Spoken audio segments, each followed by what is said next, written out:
നിങ്ങൾക്ക് ജീവിതത്തിൽ വിജയിക്കണോ? പൊട്ടിച്ചെറിയൂ പരാജയത്തിൻ്റെ ഓർമ്മകൾ. ജീവിതത്തിൽ പലപ്പോഴായി പരാജയങ്ങൾ നമ്മളെ തേടിയെത്തിയിട്ടുണ്ട്. ഇങ്ങനെ ചെറിയ പരാജയങ്ങൾ ഏറ്റുവാങ്ങാത്തവരായി ആരും തന്നെ ജീവിതത്തിൽ ഉണ്ടാവുകയില്ല എന്ന് നമ്മൾ ആദ്യം മനസ്സിലാക്കുക. ഇങ്ങനെ ഏറ്റുവാങ്ങിയ പരാജയങ്ങൾ നമ്മെ നിയന്ത്രിക്കാറുണ്ട്. ഓർമ്മകളായി നിന്ന് നമ്മളെ ഭയപ്പെടുത്തി പുറകിലോട്ട് പിൻവലിച്ച് നമുക്ക് തടസ്സം സൃഷ്ടിക്കും. നമ്മളെ നിയന്ത്രിക്കാറുണ്ട് ഇങ്ങനെയുള്ള പരാജയങ്ങൾ. അതിനാൽ തന്നെ ഈ ഓർമ്മകളിൽ കേട്ട് പൊട്ടിച്ചെറിയേണ്ടത് അനിവാര്യമാണ് നമ്മുടെ ജീവിതത്തിൽ.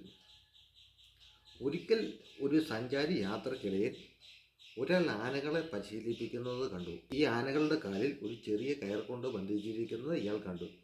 ഈ കയറുകൾ ആന വിചാരിച്ചാൽ എളുപ്പത്തിൽ പൊട്ടിക്കാൻ കഴിയുമല്ലോ എന്നാണ് ഈ സഞ്ചാരി ചിന്തിച്ചത്.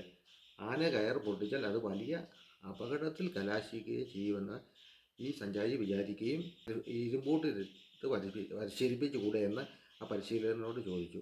അതിന് മറുപടിയായി പരിശീലകൻ പറഞ്ഞത്, ഇതിനെ കുഞ്ഞായിരിക്കുമ്പോൾ തന്നെ കാലിൽ കയറിട്ടാണ് കെട്ടുന്നത്.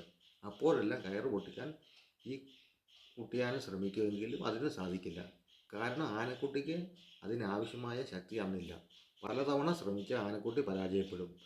തന്നെക്കൊണ്ട് ഒരിക്കലും ഇത് പൊട്ടിക്കാനാവില്ല എന്ന ചിന്ത ആനയിൽ ഉണ്ടാകുന്നു.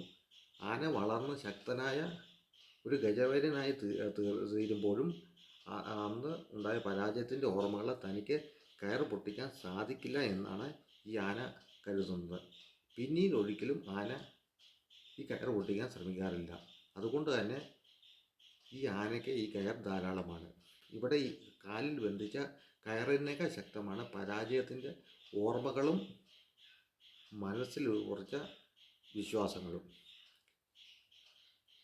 ഇതുപോലെ എന്നോ പരാജയപ്പെട്ടതിൻ്റെ ഓർമ്മകളാലും തെറ്റായ വിശ്വാസങ്ങളാലും നിങ്ങളെ ബന്ധിച്ച കെട്ടുകൾ പൊട്ടിക്കേണ്ട സമയമായിരിക്കുന്നു. അന്നുള്ള വ്യക്തിയല്ല നിങ്ങളിപ്പോൾ. അതിനേക്കാൾ അറിവും ജീവിതാനുഭവങ്ങളും കരുത്തുമുള്ള വ്യക്തിയാണ് നിങ്ങളിപ്പോൾ. അതുകൊണ്ട് അന്ന് പരാജയപ്പെട്ട മേഖലകളിൽ വിജയിക്കാൻ ഇന്ന് നിങ്ങൾക്ക് സാധിക്കുമെന്ന് ആദ്യം മനസ്സിലാക്കുക. അതിനായി നമ്മൾ ചെയ്യേണ്ടത് ആത്മവിശ്വാസത്തോടെ പരാജയത്തിൻ്റെ ഓർമ്മകളെയെല്ലാം പൊട്ടിച്ച് വലിച്ചെറിയുകയാണ് ആദ്യം ചെയ്യേണ്ടത്.